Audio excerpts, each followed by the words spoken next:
드래곤볼뿐만 아니라 게임, 영화, 그 외 다른 애니메이션들에서는 각 인물들의 대립구도, 가불관계, 주종관계는 스토리를 이어나가는 데 있어 중요한 요소 중 하나다. 자신의 고향에서 불미스러운 일이 생겨 지구에 도착한 귀요미 신. 지구의 못된 사람들로부터 무시와 질타와 핍박을 밥 먹듯이 먹게 된 그는 악으로부터 분리되고 악으로부터 사악한 마음이 격하게 발동되어 악으로부터 피콜로 대마왕이 탄생하게 된다. 세계를 다스리려는 제왕으로 군림하기 위해서 그는 공포의 도가니로 인류를 몰아넣게 된다. 마침 등장한 피콜로 대마왕의 의도와 행보의 걸림돌의 시작을 알리는 닌겐. 어느 시골 천구석 이장포스로 무장한 무테두가 등장한다. 당시 무테두의 파워와 기량에 크게 미치지 못하였으나 그의 문화생들 중 무테두가 피콜로를 마봉파로 봉인하는 과정을 처음부터 끝까지 지켜보고 그동안의 그의 가르침을 가슴 깊이 새기며 오늘날의 드래곤볼에 이다나 손오공을 있게 해준 자가 있었으니 누구인가? 그는 바로 무천도사 되시겠다. 무천도사의 펫 바다거북 송이 버섯을 찾으러 육지로 왔다가 길을 잃은 바다거북은 손오공의 적극적인 도움으로 고향으로 돌아가게 된다. 은혜를 받았으면 은혜를 받은 자에게 이자까지 쳐서 보답을 해주는 게 세상의 이치인지라 이 은혜로운 일을 잊지 않고 오공에게 이에 따른 은혜를 갚기 위해서 바다거북은 자신의 주인 무천도사와 함께 다시금 오공의 앞에 나타난다. 그는 보답으로 오공에게 영원한 생명을 주기 위해 불사조를 감사의 선물로 주고자 하였으나 불사조는 식중독으로 죽어버렸기 때문에 아쉽게도 불사조 대신 군두은을 선물한다. 그렇게 초반에 엑스트라 수준으로 스쳐 지나갈 듯 했던 그는 제자 우마왕성의 불을 꺼주기 위해 재등장한다. 여태껏 갈고 닦은 수련의 노하우와 재량이 난다할 수밖에 없던 무천도사는 그가 불을 끄는 것은 시간 문제였다는 것이 여러 사람의 눈으로 확인되고 마침 오공의 소질과 향후의 성장 가능성을 예리하게 파악한 무천도사는 그를 제자로 삼기 위해 오공에게 문화생 회원 가입을 제안하게 되고 당시 드래곤볼 수집 중이었던 오공 일행은 우여곡절 끝에 드래곤볼로 소원을 성취 후 무천도사의 제안을 기억하고 있던 오공은 더 강해지기 위해 그를 찾아 나선다. 어느 한 작은 섬에서 TV로 호색 생활을 한가로이 즐기고 있는 무천도사. 그렇게 끝날 줄만 알았던 무천도사와의 인연은 오공과 크리링을 제자로 받아들이면서 본격적으로 시작된다. 아무나 제자로 받아주는 그가 아니었기에 오공과 크리링에게 수강료와 식비를 요구하는 것보다 프리티거를 데려오라는 황당한 제자 입문 미션을 제시한다. 그러한 입문 미션을 가볍게 클리어한 오공과 크리링, 강해지고자 하는 목적을 가지고 있는 오공과 여자들에게 많은 인기를 얻기 위한 목적을 가지고 있는 크리링에게 단순히 상대방을 좁혀는 방법을 가르쳐주기보다는 그들에게 우유배달, 반농사, 막노동 미션 등을 부여하여 기초 체력, 지구력, 인내심, 의지력, 끈기 등을 향상시키기도 하였으며 신체만 단련시켜서는 훌륭한 무도가가 될 수 없다는 것과 앞으로 사회에 나아가 살아감에 있어 지장이 없도록 크리링과 오공에게 공부도 가르치곤 한다. 특히 기초 사회생활에 대한 배경지식조차 없는 오공은 이러한 무천도사의 깊은 뜻을 모르고 두뇌를 훈련시키고 학습화시키는 과정을 전혀 내키하지 않는다. 무천도사가 가르친 성공적인 공부의 결과는 두 번째 무술대회 크리링과 차오주의 시합에서 알 수 있다. 차오주의 초능력으로 힘을 쓰지 못하는 크리링은 차오주의 계속되는 발차기 공격에 저항도 못하고 속수무책으로 당하기만 한다. 하지만 크리링, 그는 순간의 기지를 발휘하여 차오주에게 산수 문제를 내게 되고 그동안 무술에만 치중해오던 차오주는 두뇌 훈련, 즉 학습 부진으로 되려 크리링의 페이스에 밀려 패배의 쓴잔을 마시게 된다.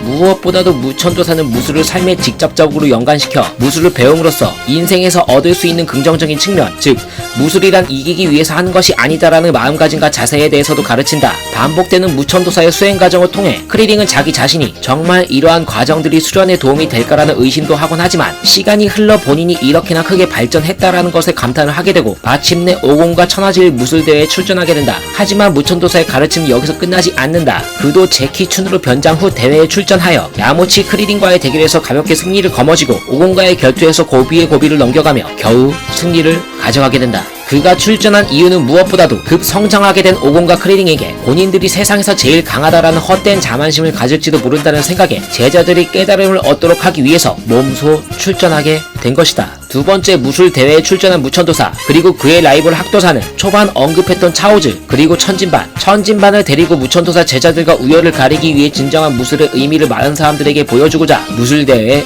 출전하게 된다. 본 대회 역시 무천도사는 제자들의 수령 성과 및 수준 등을 파악하기 위해 제키춘으로 변장하여 출전한다. 그리하여 그는 마침 천진반과 대결하게 된다. 그는 본인 최대의 능력을 발휘하여 천진반과 호각으로 전투를 펼치던 도중 학도사와 다르게 천진반이라는 인재가 학도사 밑에서 악인의 길을 걷고 있다는 것에 있어 안타까움을 표현하게 된다. 그러한 몇 번의 무천도사의 표현들이 천진반의 마음을 움직였는지 매섭고 날카롭기만 했던 그의 기술들의 강도가 느슨해지게 되고 결국엔 천진반을 설득하여 앞으로의 밝은 미래와 젊은 용사들에게 시대를 양보할 때가 온 것을 파악하고 그를 악한 길에서 벗어나도록 지도하는 역할을 끝으로 제자들의 뜨거운 마음과 용기를 지닌 멋진 무도가로 성장할 것을 통찰했기 때문에 그동안 무도가로서의 왕성을 활동을 해왔던 그는 일선에서 한 발 뒤로 물러나기로 마음먹게 되는 발판을 마련하게 된다. 크리링의 죽음에 깊은 분노를 느낀 오공, 무천도사는 예사롭지 않은 상황이라는 것을 종이 쪽지를 통해 알게 된다. 그리하여 천진반과 차오주와 함께 그는 피콜로를 유인하고자 작전을 펼친다. 작전 자체가 허술하기 짝이 없었기에 실패로 돌아가고 앞으로 지구의 운명을 짊어진 젊은 세대의 헛된 희생을 막기 위해 자신이 죽을 수 있다는 것을 알면서도 그는 천진반을 마취약으로 무력화시키고 차오주를 언변으로 제압하여 자신의 희생을 마다하지 않는다. 장성한 오공으로부터 차차 그늘에 가려지는 무천도사. 이렇게 그는 자신의 제자들을 믿고 일선에서 빠져버리긴 하나 단연간 쌓아온 전투 경력이 있어서인지 그의 안목과 분석력만큼은 녹슬지 않는 듯 하다. 그래서인지 뭣도 모르는 부르마 입장에서는 오공과 셀의 전투에서 승리가 오공에게 기울고 있는 것처럼 보였으나 무천도사는 오공과 다르게 셀에게서 느껴지는 전투의 여유를 파악하며 선오공이 이기지 못한다는 점과 그 점을 본인도 알 거라는 통찰을 TV 중계로 간파한다. 그 현장에 있는 다른 오공 패거리들에 비하며 초라한 전투력이겠으나 안목만큼은 아직 살아있는 무천도사님 되시겠다. 이뿐만이 아니다. 천하제일 무술대회를 뒤도하고 교양신을 따라간 오공 패거리들. 그 대회 대결 편성이 그들로 인해 엉망이 되자 미스터 사탄의 아이디어를 착안하여 배틀로얄 방식으로 체제를 변경하여 18호와 마이티 마스크가 대결하게 된다. 예사롭지 않은 움직임과 남다른 전투 기술을 보여주는 마이티 마스크. 다른 이들이 놀라워할 때 무천도사는 대략적으로 보통 사람이 아니라는 것을 직감하기도 한다. 드래곤볼을 잘 모르는 사람도 무천도사는 알 것이다. 치치, 부르마, 18호, 마로, 기타 나머지 지나가는 여자들에게 지나친 따스한 눈빛과 스킨십을 선사하던 호색한 개 변태 할아버지지만 그는 적어도 스승으로서의 위엄과 무도가로서의 면모를 확실하게 제자들에게 보여줬기에 베지터와 피콜로, 18호를 제외한 나머지 패거리들에게 큰 어른 대접을 받는 게 아닌가 싶다.